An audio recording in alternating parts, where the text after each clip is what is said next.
ahora que estamos todos presentes, la fiscal está sin cámara, que es la que estamos esperando, me dijo que ya estaba lista. Buenos días, señora Chong. Y para el efecto del registro, por favor, se identifique.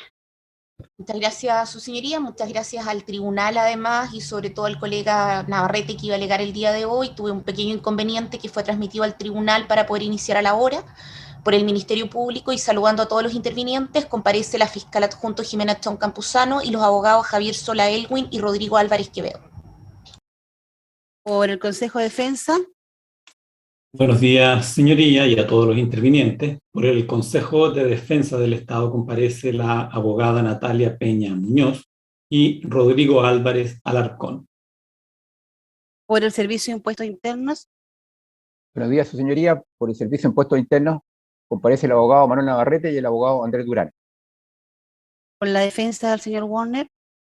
Buenos días, magistrado, y a todos los intervinientes. Por la defensa de Cristian Warner Villagrán comparece Pelayo Vial Campos. Por la defensa del señor Enrique Ominami.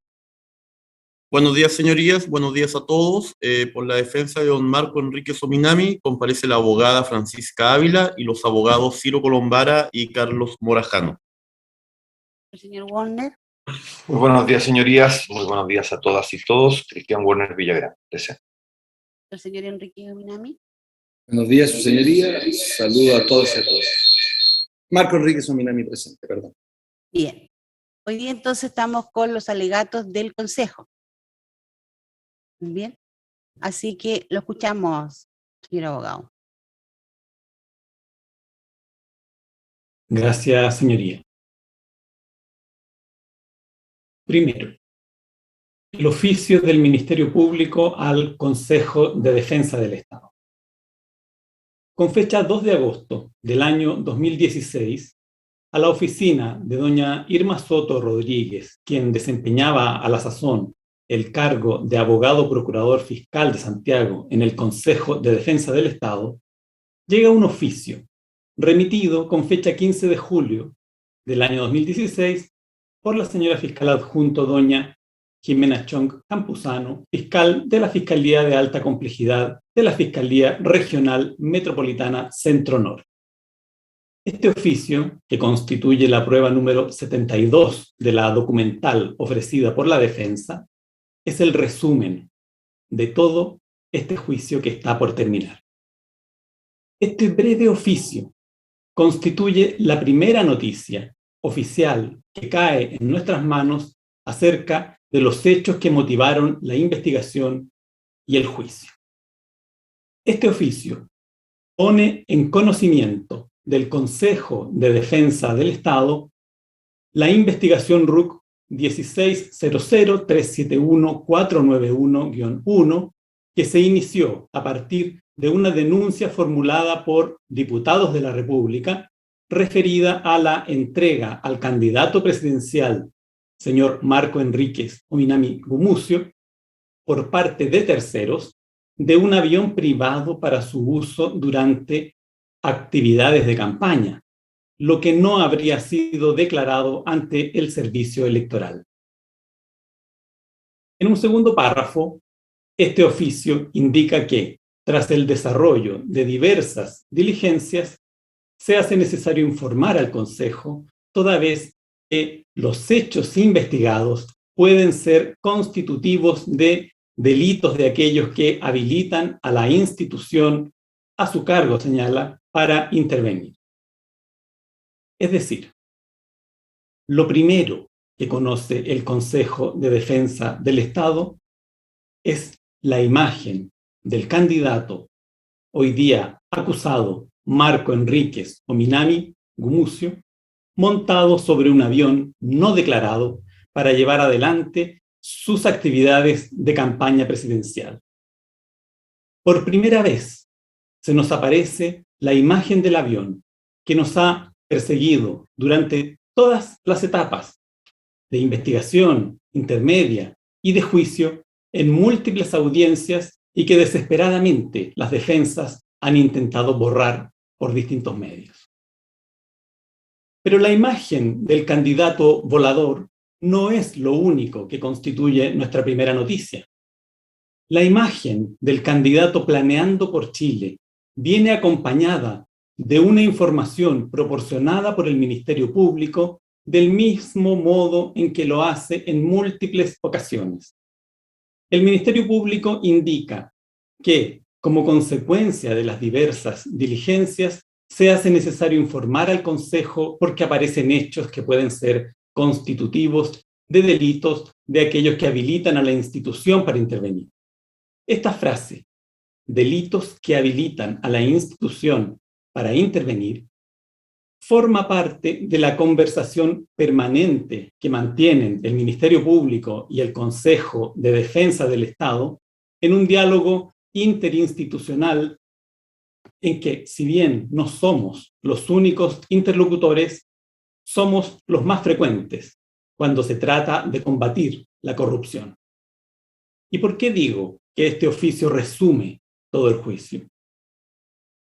Lo digo porque se trata de un oficio que sitúa y contextualiza inmediatamente el financiamiento irregular, la trampa que perpetra el candidato contra la legislación electoral utilizando medios y recursos obtenidos irregularmente.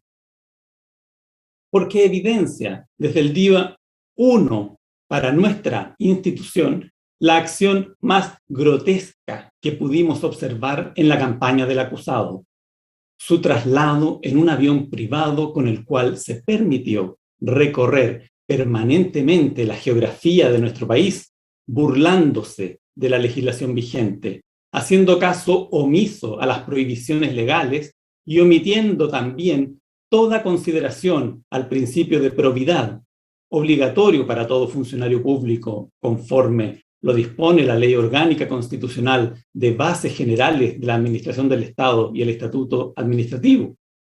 Principio de probidad, por cierto, obligatorio también y especialmente para el desempeño del cargo al que aspiraba a acceder.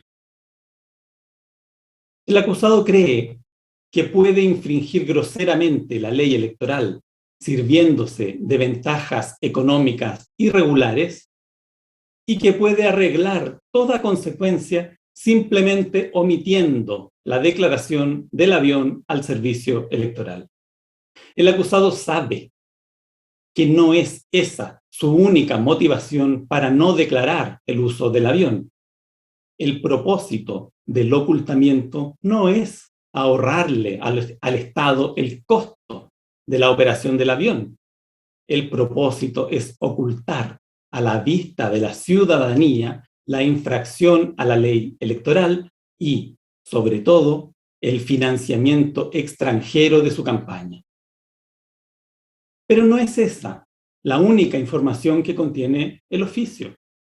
El oficio también refiere, como dije, delitos que habilitan a la institución, Consejo de Defensa del Estado, para intervenir. ¿Y cuáles son esos delitos?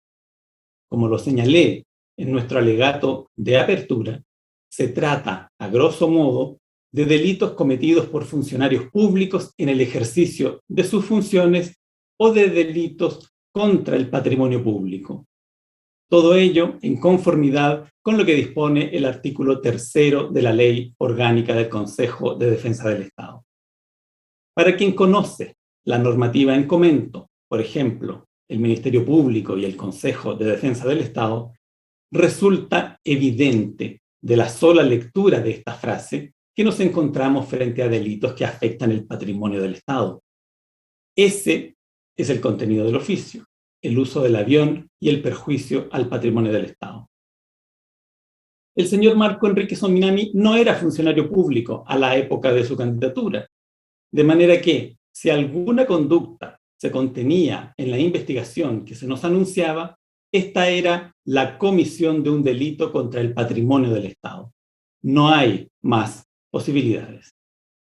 En definitiva, el avión y el perjuicio al patrimonio del Estado, la infracción a la legislación electoral y la apropiación de fondos públicos son las materias constitutivas de ese oficio.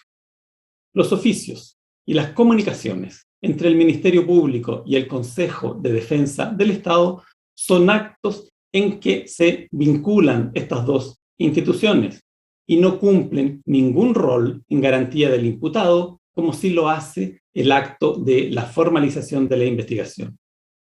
Desconozco el propósito de la defensa al acompañar este oficio como medio de prueba, pero lo tomo para resumir el conflicto materia de este juicio de tal manera que mi alegato podría concluir aquí.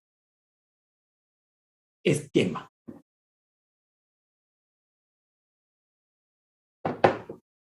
Hemos observado en esta causa que existen varias líneas de análisis que deben ser abordadas para arribar a una decisión.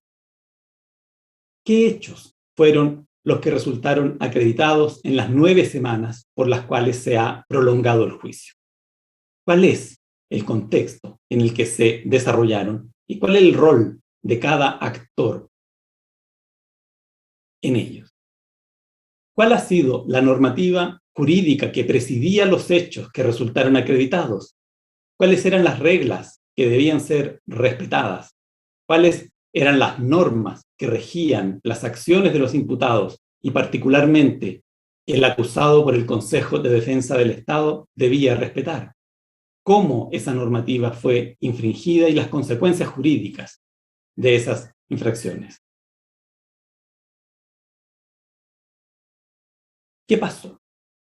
Vamos a comenzar por analizar qué es lo que aquí sucedió. ¿Qué es lo que realmente se puede tener por acreditado, atendidas todas las pruebas rendidas por los intervinientes, especialmente por las partes acusadoras? Y al respecto, debemos señalar que coincidimos con la señora fiscal en cuanto a que los hechos que por razones de sistemática fueron separados en dos, en hecho 1 y hecho 2, en la acusación fiscal, se encuentran íntimamente vinculados y por lo mismo la separación de ambos obedeció más bien a una ordenación de las imputaciones más que al señalamiento de acciones independientes. No solo se trata de acciones vinculadas unas con las otras, acontecidas en un orden cronológico que permite explicar el hecho 2 acudiendo al hecho 1, sino que estamos más bien en presencia de un solo gran hecho o un solo conjunto de hechos encaminados a alcanzar la presidencia de la República y, lo que resulta más complejo, a controlar la presidencia de la República de Chile. De concretarse exitosamente los objetivos de las acciones que han sido materia de este juicio, tendríamos un presidente de la República electo con la ayuda de una empresa extranjera de la categoría de OAS. Un presidente de la República comprometido, a lo menos, con una deuda de gratitud con una entidad internacional que desplegaba su accionar e influencia por Sudamérica. Una empresa extranjera, un conglomerado internacional, organizado como una actividad de carácter económico. No se trata de una fundación ni de algún tipo de entidad sin fines de lucro. Se trata, como es obvio, de una o de varias personas jurídicas cuyo objetivo es obtener utilidades como consecuencia de sus acciones, como es lógico que acontezca respecto de unidades económicas en el mundo privado. No es el afán de este interviniente demonizar el ánimo de lucro, que orienta la actividad económica, erigiéndose como un objetivo legítimo a perseguir por los ciudadanos en el marco de actividades apegadas a la ley. Nuestro afán es comprender qué motivación puede tener una entidad privada para permitirse financiar una candidatura a la presidencia de la República de un país vecino. ¿Por qué una empresa paga a un candidato a presidente? ¿Por qué una empresa transgrede la normativa legal vigente en un país para apoyar a una persona que pretende controlar al país desde la presidencia de la República? ¿Por qué? Los estudios sobre corrupción comienzan esclareciendo lo que podríamos considerar como la motivación que persigue el privado que participa en el fenómeno de la corrupción. Y señalan que las motivaciones se enfocan, como es lógico, en obtener una contraprestación a cambio del beneficio que otorgan.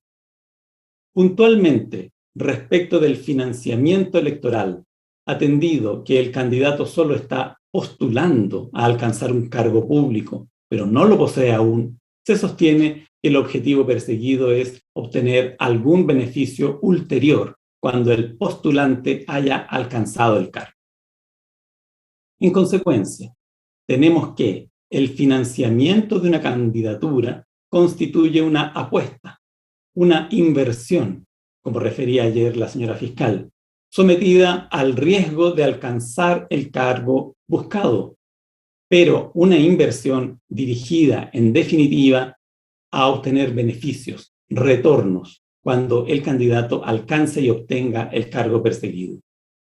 En definitiva, si queremos entender qué fue lo que pasó el año 2013 en torno a la candidatura presidencial del acusado Marco Enrique Sominami Gumucio y su financiamiento, no podemos desatender que una empresa extranjera de alcance regional en Sudamérica, OAS, invirtió cuantiosas sumas de dinero en una empresa de propiedad del denominado generalísimo de la campaña del acusado Marco Enríquez Ominami, el también acusado Cristian Warner Villagrán, a cambio de trabajos inexistentes, de los cuales obviamente no hay ninguna evidencia expuesta en este juicio. Financió el traslado aéreo del candidato en su recorrido por todo el territorio nacional durante 3 meses, multiplicando con ello el alcance de su desenvolvimiento territorial e incrementando de este modo sus posibilidades de éxito. E intercedió para obtener el apoyo de un afamado publicista brasileño quien participa en la campaña con un rol más bien menor, restringido al diseño de un logo y de alguna propuesta visual y circunscrito al comienzo de la referida campaña. ¿Y en qué desemboca todo esto? Pues bien, las campañas terminan, los resultados aparecen, se acaba el frenesí, se libera el tiempo, el candidato ya no está en campaña, se acaban los actos públicos, se acaban los debates, se acaban las entrevistas, se acaba la necesidad de generar cuñas, se acaba la necesidad de responder a los ataques de los adversarios, de compartir mensajes todos los días, se acaban los puntos de prensa, se acaban las visitas a terreno, se acaba el despliegue territorial, se acaba la necesidad de divulgar el programa, se acaba la necesidad de reelaborar algún punto del programa, ya no hay que diseñar ningún elemento de publicidad, ya no hay que hacer puerta a puerta, no hay que repartir volantes, no hay que revisar encuestas, ya no hay que hacer nada. En definitiva, concluida la campaña, se acaban las excusas. El candidato solo debe rendir cuenta de los gastos para proceder a su cobertura con fondos públicos en función de la cantidad de votos obtenida. Y, junto con el administrador electoral, que es un contador, que, como todo contador, se dedica a ordenar documentación para los fines que el dueño del negocio persigue, proceder a la rendición de cuentas al servicio electoral, organismo que, en caso de aprobarla, procede a su vez a depositar los fondos en la cuenta corriente ofrecida al efecto por el propio candidato. ¿Y cuál es la naturaleza de la revisión de los gastos desarrollada por el servicio electoral? Es una revisión de carácter formal, como ha quedado acreditado durante el desarrollo del juicio.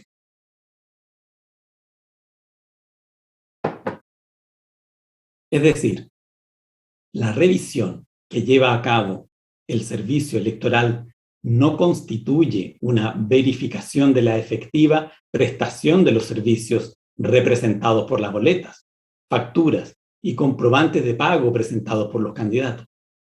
Y ello por razones muy simples. No hay, a la época, personal mínimamente suficiente en el servicio electoral para proceder a la verificación fáctica de la justificación de los gastos presentada por los candidatos. No hay tampoco tiempo suficiente para realizar una verificación cabal. No existen las facultades legales que les permitan a los funcionarios fiscalizar su efectividad. En consecuencia, la revisión de las cuentas practicada por el Servicio Electoral es una revisión formal que consiste simplemente en determinar si existen en la rendición los comprobantes de gasto que justifiquen la cuantía del mismo y si existen en la rendición documentos que respalden tales gastos, como, por ejemplo, los contratos antecedentes de las facturas por los servicios prestados. Y he aquí que se produce el hecho que mediante la acusación particular de este interviniente se reprocha: la solicitud de devolución de gasto electoral improcedente. Por cierto, debo dejar dicho que los actos reprochables, reprobables que podemos encontrar dentro de todo el relato fáctico que se ha acreditado durante la audiencia de juicio son muchos. El daño que provocan a la democracia, a la paz social, a la noción que la ciudadanía tiene de su clase política y al respeto de esta misma ciudadanía por las instituciones es enorme.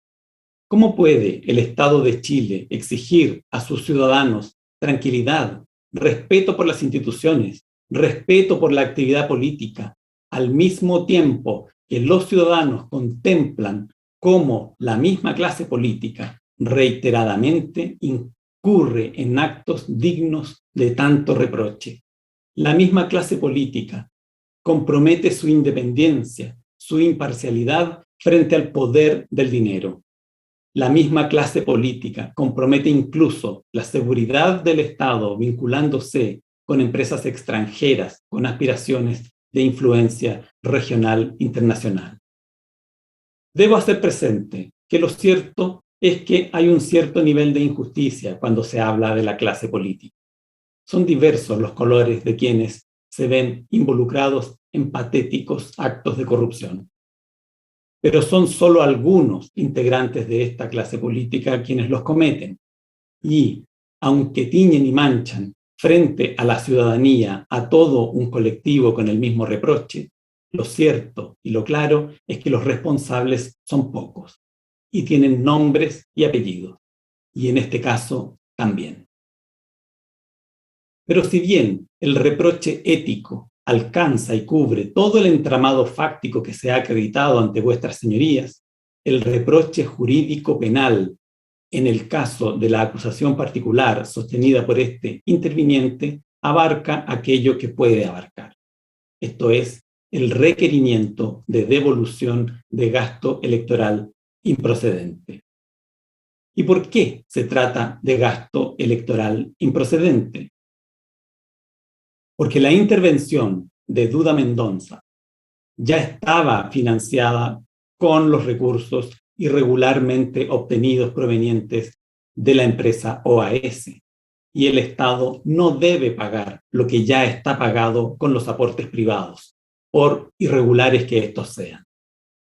Porque Conosur Research no desarrolló ninguna labor para la campaña electoral de las señaladas en los contratos que suscribió con el candidato y con el Partido Progresista. Porque las demás prestaciones indicadas en las acusaciones tampoco fueron efectivamente otorgadas por los prestadores. Y porque todas las labores efectivamente prestadas en la campaña fueron íntegramente incorporadas a las mismas rendiciones de cuenta, de manera que ninguna actividad de campaña quedó a cargo de Conosur Research y faltó por rendir. En definitiva, la suma de todas estas devoluciones de gasto electoral improcedente se convierte únicamente en pérdidas injustificadas para el patrimonio público. Solamente constituyen detrimento para la hacienda pública y utilidad indebida para el candidato. Roles que destacar. Actividades de OAS. Financia la campaña a través de Conosur Research. Vimos que el testigo número 20, señor Jaume Serret, gerente general en Chile de OAS, quien llegó a Chile en noviembre del año 2012, expresó que existía a su llegada un solo contrato operativo en la empresa referido al consorcio del hospital de Rancagua que estaba a cargo de la construcción de ese centro hospitalario. Tiene muy claro cuáles son sus funciones. Respecto de Christian Werner Villagrán, señala que no tiene conocimiento alguno del contrato existente entre Conosur y OAS. Solo sitúa a Christian Werner en reuniones de carácter privado con Augusto Fonseca, el gerente regional de OAS, donde Jaume no participa. Indica que el objetivo del contrato de Conosur con OAS se encontraba dentro de sus propias funciones y, sin embargo, desconocía la existencia de este contrato. Indica también que el mercado al cual apuntan sus funciones y el contrato de Conosur Research es más bien restringido, pues los negocios que interesaban a OAS eran aquellos sobre los $100 millones. Jaume Serret señala que siempre le presentaban a los profesionales que trabajaban en los contratos que tenía OAS, como en el caso del hospital de Rancagua. La testigo número 19, doña Emma Valencia, quien es contador, auditor y contralor de OAS en Chile, explicó lo reducido que era el personal de OAS en Chile. Tampoco tenía conocimiento del contrato de Conosur y OAS, ni conoce a Christian Werner Villagrán. En consecuencia, nadie de OAS Chile sabe del contrato de Conosur con OAS, teniendo presente que fue de los mayores gastos de OAS durante los meses de enero y febrero de 2013, y que los movimientos contables de OAS eran movimientos reducidos. OAS también facilita el avión. En conformidad con lo contenido, la información que se proporciona al juicio por medio de el documento 119 del auto de apertura complementario, Augusto César Ferreira Euseda señala que tiene conocimiento de que la constructora OAS cedió por un periodo, si no se equivoca, indica, entre septiembre y octubre del año 2013, el uso de una aeronave al señor Marco Ominami, siempre que no estuviera en conflicto con el uso de los ejecutivos de la empresa. Que tal uso fue determinado por el comité ejecutivo después de una solicitud del director local al señor Augusto Fonseca, después del pedido realizado por el señor Christian Werner. Luego, en el documento 121 del auto de apertura complementario, Augusto César Ferreira Euseda señala que OAS cedió el uso de una aeronave bajo su poder a la persona del ciudadano chileno Marco Enrique Sominami Gumucio por un periodo aproximado de 60 días, señala, entre los meses de septiembre y octubre, probablemente, indica, del año 2013, atendiendo así un pedido del señor Christian Werner. Que ese pedido le fue realizado durante una reunión informal que sucedió en Santiago de Chile. En esa ocasión, el señor Christian Werner le afirmó que se encontraba coordinando la campaña presidencial del señor Marco Enrique Sominami. Señala también que el préstamo de la aeronave para el uso del señor Marco Enrique Sominami Gumucio en el periodo antes indicado no representó ningún costo adicional para OAS en la medida que tal avión se encontraba en territorio chileno a disposición de la citada empresa. Señala también que la decisión respecto del uso de la citada aeronave por parte del señor Marco Enrique Sominami Gumucio vino del comité directivo de OAS Brasil, comité que en la época de los hechos era presidido por el señor Leo Piñeiro.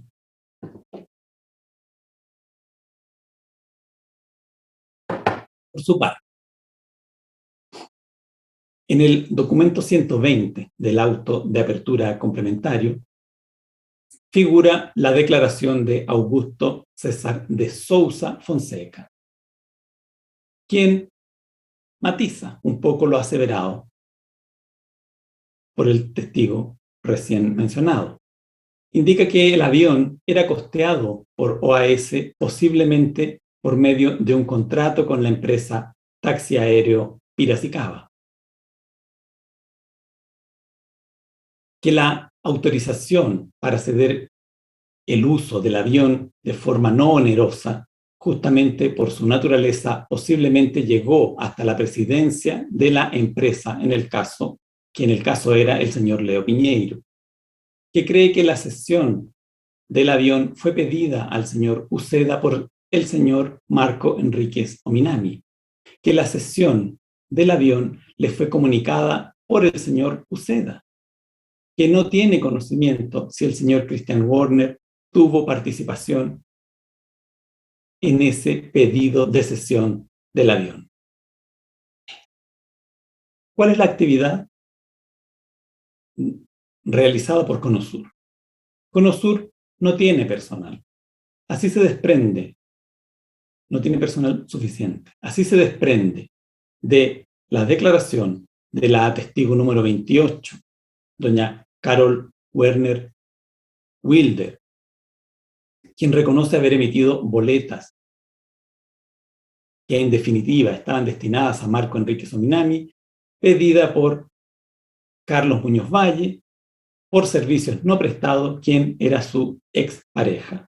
El testigo número 36, Francisco Galdames, expareja de Cecil Tron, reconoce que emitió varias boletas para Conosur, pedidas por Cecil Tron, por servicios no prestados, que habrían sido para pagar a Cecil Tron, quien no estaba en posibilidad de emitir boletas.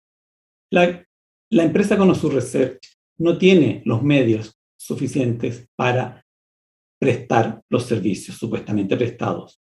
No hay evidencia de haberse realizado ningún trabajo a su alero. Los servicios de la campaña electoral los realizan prestadores coordinados con productoras y no por Conosur. ¿Qué actividades realiza Marco Enríquez Ominami? Gestiona los fondos con OAS. Él era el contacto, él era el amigo, él viaja, a él lo recuerdan.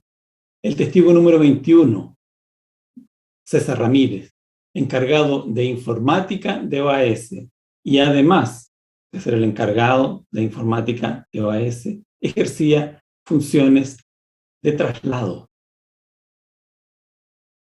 de personas, en las cuales llevó, o en ejercicio de las cuales llevó a Augusto Fonseca a la casa de Marco Enríquez Ominami, y en otra oportunidad llevó a Augusto Fonseca al aeropuerto a ver a Marco Enríquez Ominami. Y además señala que en otra oportunidad concurrió al Partido Progresista con un obsequio a nombre de Marco Enríquez Ominami de parte de OAS. ¿Qué más realiza Marco Enríquez Ominami? Rinde las cuentas, firma formularios y planillas. Él era el candidato, él era el presidente del PRO. Recibe los fondos, suscribe el contrato con Conosur. En definitiva, compromete algo más que su gratitud y endeuda a un futuro presidente de la República con una empresa extranjera transnacional de las características de OAS. Dice que guardó 7 años de silencio, pero nunca prestó declaración en la Fiscalía, ni ante la policía, ni tampoco prestó declaración judicial ante un tercero imparcial, como es su derecho.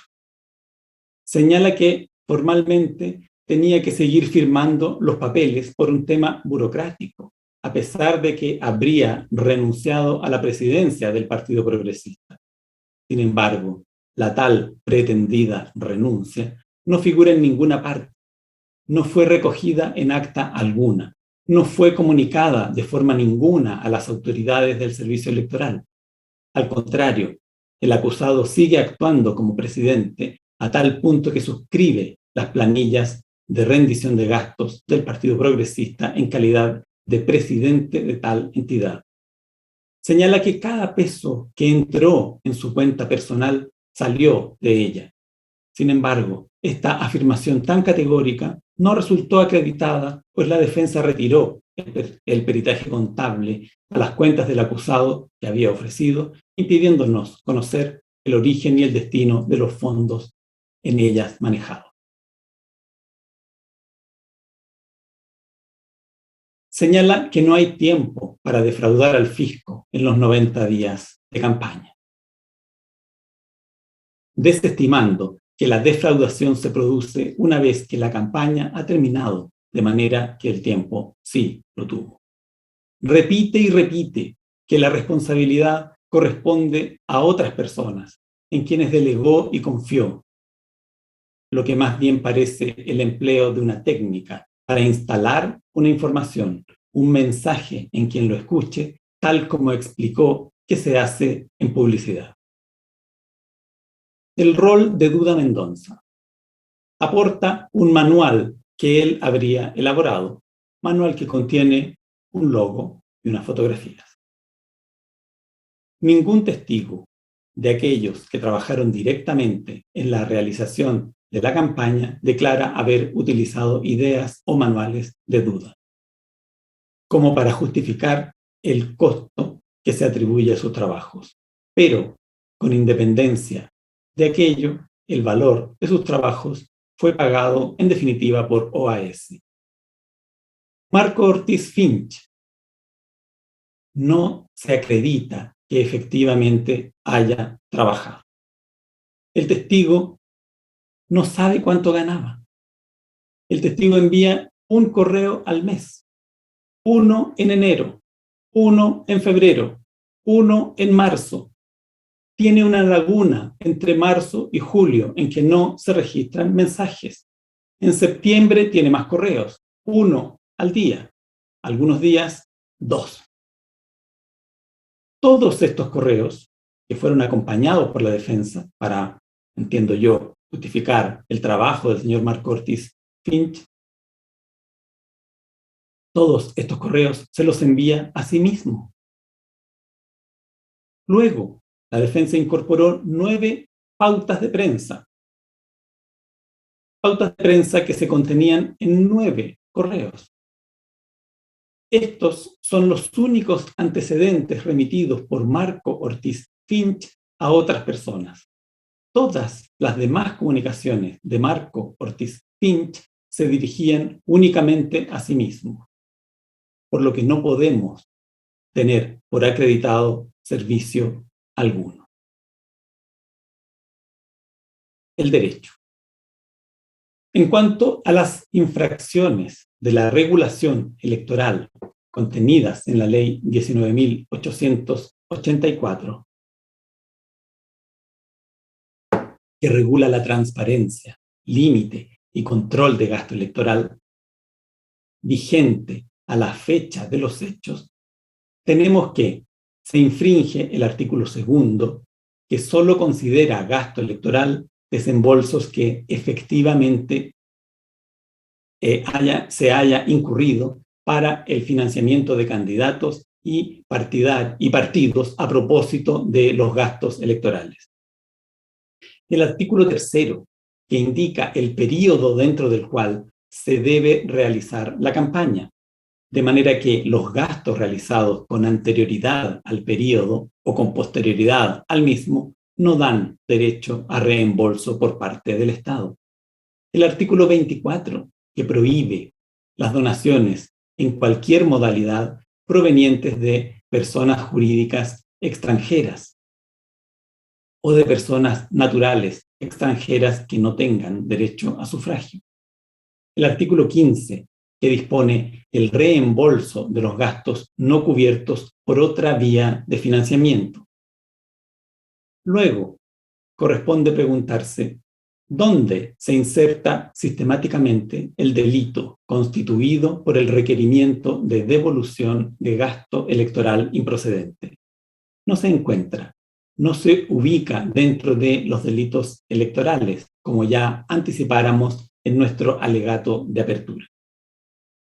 En su artículo Delitos cometidos en torno al desarrollo de los procesos electorales, consideraciones sobre sus fundamentos y sistematización, publicado en la revista Jus et Praxis, año 24, número 3 del año 2018, Francisco Maldonado Fuentes aborda el tema de la corrupción y los delitos electorales, señalando que lo relevante es que, en su opinión, la idea de corrupción no juega un rol en el periodo previo a la asunción del cargo dentro del conjunto de los delitos electorales, por cuanto estima que el ámbito en que se producen los delitos electorales es aquel en que se configura, se determina el origen del poder político o del poder público, lo que tiene lugar, lógicamente, antes de que se configure el cargo y, por lo tanto, en un tiempo previo a aquel en que se sitúa usualmente la idea de corrupción.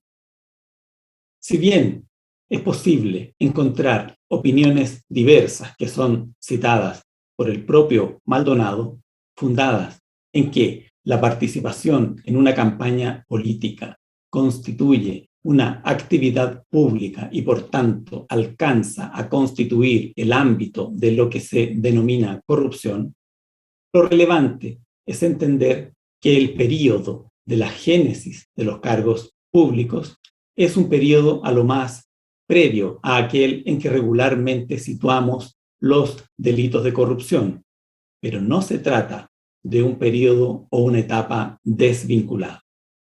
Al contrario, lo que tenemos en el periodo de la génesis de los cargos públicos es una posibilidad también de génesis de la corrupción.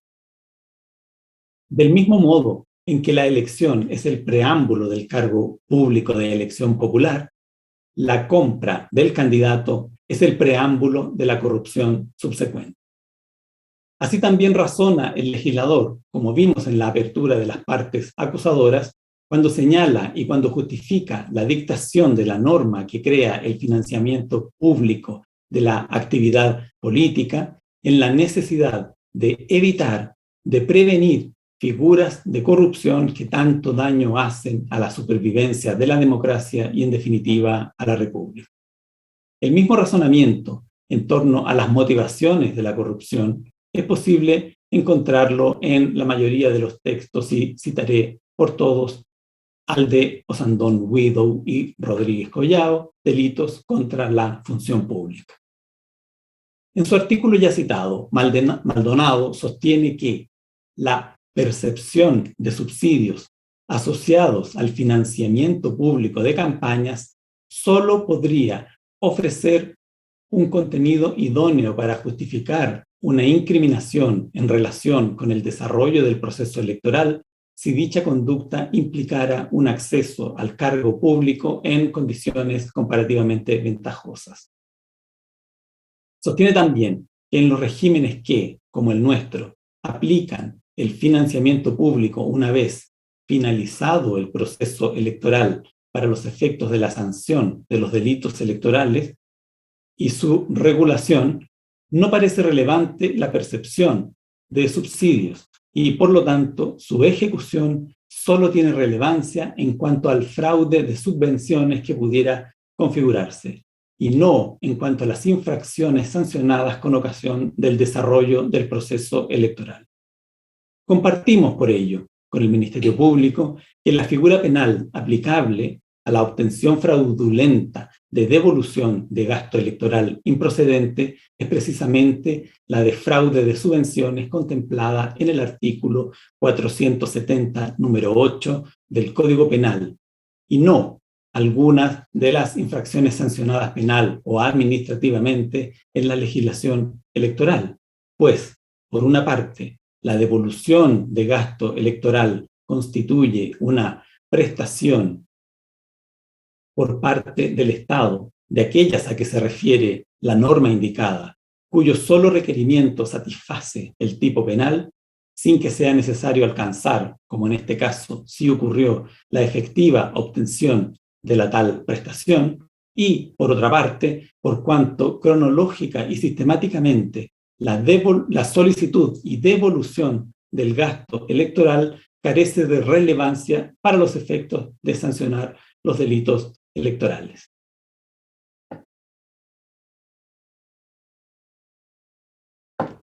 Acción civil. ¿Y cuál es la consecuencia patrimonial de todos estos ilícitos? Un perjuicio al patrimonio público, que alcanza a lo menos el total de las cifras registradas en las facturas, boletas y comprobantes de pago indicadas en las acusaciones. Ese perjuicio debe ser resarcido al Estado en ejecución de la obligación de responsabilidad civil extracontractual que nace de la perpetración del delito. La indemnización a que está obligado el que ha cometido un delito o un cuasi delito, reza el artículo 2314 del Código Civil, constituye el objeto de una obligación cuyas fuentes son el delito y el cuasi delito civil, figuras jurídicas que se definen por el daño inferido a otro como consecuencia del tal delito o cuasi delito. Lo que determina el nacimiento de la obligación de indemnizar constitutiva de la responsabilidad extracontractual que afecta a sus autores es el daño unido mediante un vínculo de causalidad a una acción u omisión cometida con dolo o culpa civiles, definidos respectivamente por el artículo 44 del Código Civil como la intención positiva de inferir injuria en la persona o propiedad de otro, y como el descuido, falta de cuidado o negligencia, graduado en 3 niveles, de los cuales es aplicable a esta materia el de la culpa leve, esto es, aquella falta de diligencia y cuidado que las personas emplean ordinariamente en sus negocios propios, denominada también como la responsabilidad del buen padre o madre de familia.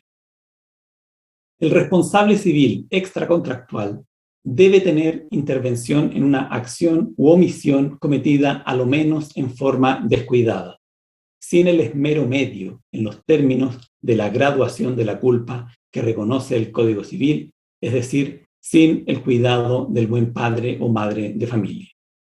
Si bien, en este caso, es claro que la acción de presentar la cuenta al servicio electoral incluyendo gastos inexistentes, es constitutiva de dolo civil, es decir, se realizó con la intención positiva de provocar daños en la propiedad pública, en el patrimonio público, incluso en el mejor de los casos, desde el punto de vista del acusado, su conducta de suscribir de su puño y letra, en calidad de candidato o de presidente del PRO, en su caso, las rendiciones de cuentas o las planillas de gasto, deben calificarse a lo menos como descuidadas, de manera tal que su comportamiento, en cualquier caso, con independencia de lo que se resuelva respecto de la responsabilidad penal, debe ser considerado al menos culposo, debiendo dar lugar a la configuración de la responsabilidad extracontractual y, por tanto, a la obligación de indemnizar todo daño que de ello pueda derivarse, conforme dispone el artículo 2329 del Código Civil. En cuanto a la cuantía de la obligación de indemnizar, sostengo que para los efectos de la acción civil debe considerarse el monto consignado en ambas facturas de Conosur Research número 27 y número 28, junto a todas las demás sumas señaladas en las acusaciones, con independencia de la transferencia de dinero que pueda haber realizado Conosur a Duda Mendoza y que pudiera entenderse cubrir el monto de una de estas facturas. Lo afirmo porque en lo tocante a la acción civil, su naturaleza consiste en un vehículo procesal cuyo objetivo es el cumplimiento de la obligación indemnizatoria constitutiva de la responsabilidad extracontractual que nace como consecuencia del delito o cuasi delito civil.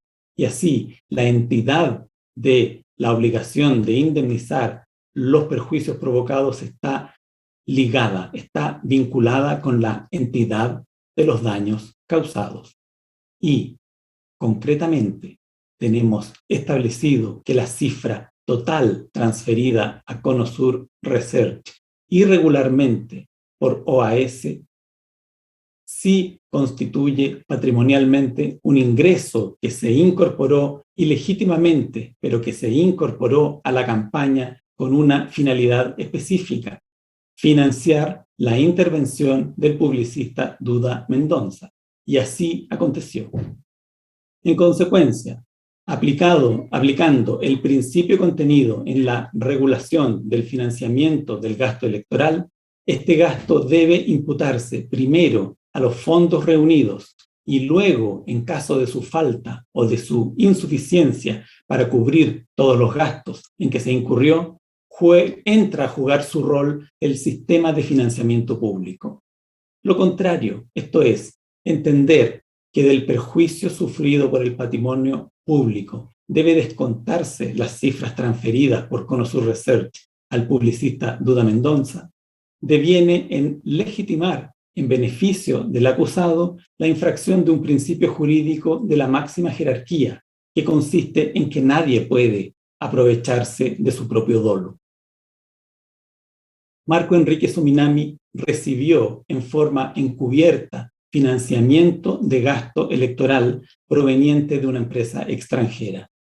Ese financiamiento constituye una infracción a la normativa electoral, pero por irregular que sea la forma de obtención de las donaciones desde la empresa OAS, el hecho concreto es que tales donaciones tuvieron un destino claramente trazado en el devenir de los hechos, consistente en financiar la intervención de Duda Mendonça. La irregularidad del ingreso no puede, no debe traer como consecuencia que el Estado tenga que soportar el pago. Ninguna disposición legal señala semejante cosa. El hecho de que se trate de fondos de origen irregular no puede significar que sea el Estado el que deba financiar los gastos que con estos fondos irregulares fueron pagados. El Estado de Chile lo que hace es financiar con dinero de todos los chilenos aquella parte de los gastos que no pudo ser cubierta por los fondos que cada candidato logró reunir. Carece de todo sentido jurídico y es contrario a todo principio de justicia que el Estado de Chile deba financiar aquella parte del gasto en que el candidato realizó y que pagó con fondos de origen ilícito.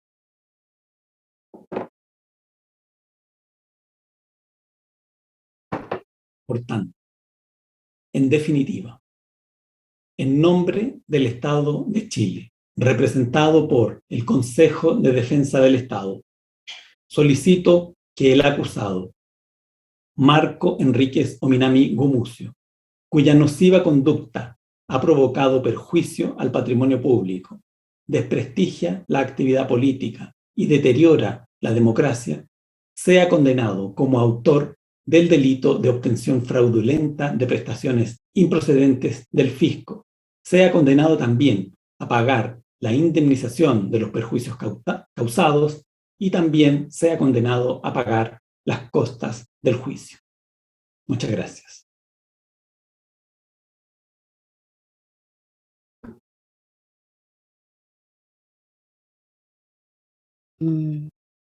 Tendríamos que juntarnos mañana para el Servicio de Impuestos Internos. Pero antes de eso, tal como lo habíamos dicho anteriormente, la magistrado Collin tiene una hora a las 8:30 el día jueves.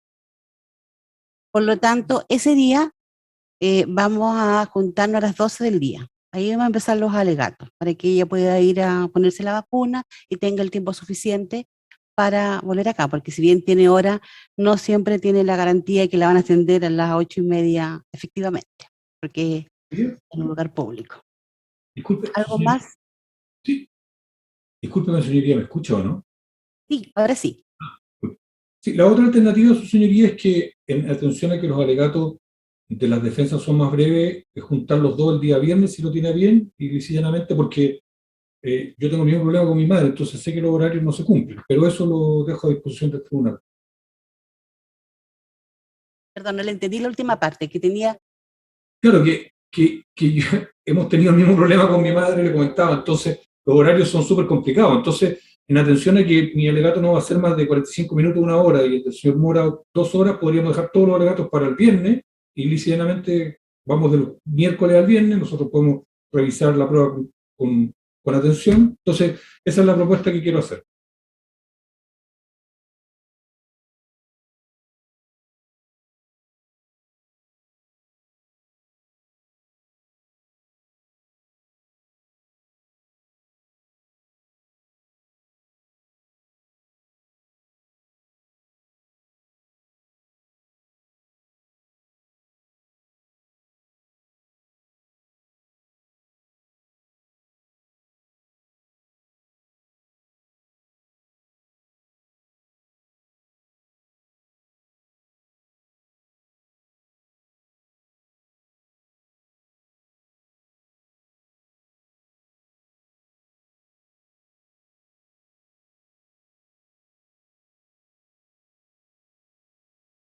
Problema que tenemos algo doméstico, digamos, pero también de salud.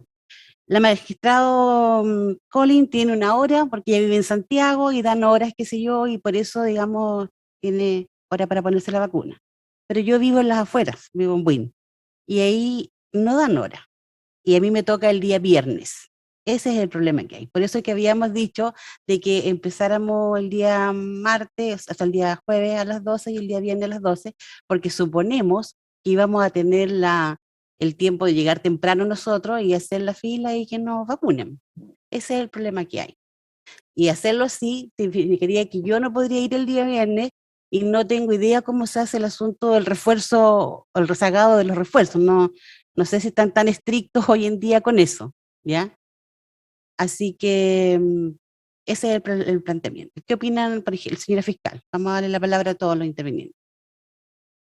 Señoría, yo soy de la idea de que en atención a los tiempos que indicaron las defensas que iban a utilizar en sus alegatos, si es que yo estoy por acoger la postura del tribunal en términos de iniciar en ambos días a las 12, entiendo que el alegato que indicó tener más tiempo sería el del abogado señor Mora, que indicó aproximadamente 2 horas, y por lo tanto nos desocuparíamos a lo sumo a las 2 de la tarde del día viernes.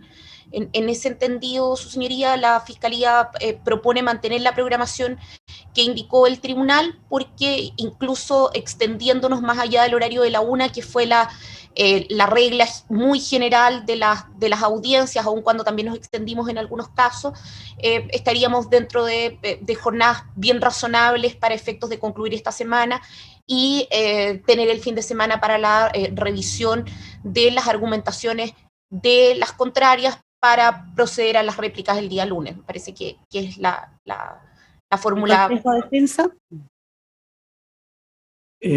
Efectivamente, señoría, estamos de acuerdo en que debiera respetarse la programación original, como lo ha señalado la señora Félix. ¿El Servicio de Impuestos Internos? También, señoría, estimamos que debe respetarse la programación original. ¿El señor Vial? Señoría, dado los nuevos antecedentes emitidos por el tribunal, sí, estoy de acuerdo con la programación que ha hecho el tribunal. ¿Y el señor Mora? De acuerdo, señoría, con el tribunal. Nada que decir. Bien. Entonces, colegas, ¿lo hacemos así? Bien, entonces, tanto el día jueves y viernes vamos a empezar a las 12 del día por el hecho que dos jueces del tribunal tienen que hacerse la vacuna de reforzamiento. Y terminaremos ese día el alegato, aun cuando los pasemos más allá de la 1:30 o 2. La cosa es que cada interviniente lo termine aquel día. Con ello entonces ponemos término a la audiencia y nos juntamos mañana a las 9. Muchas gracias.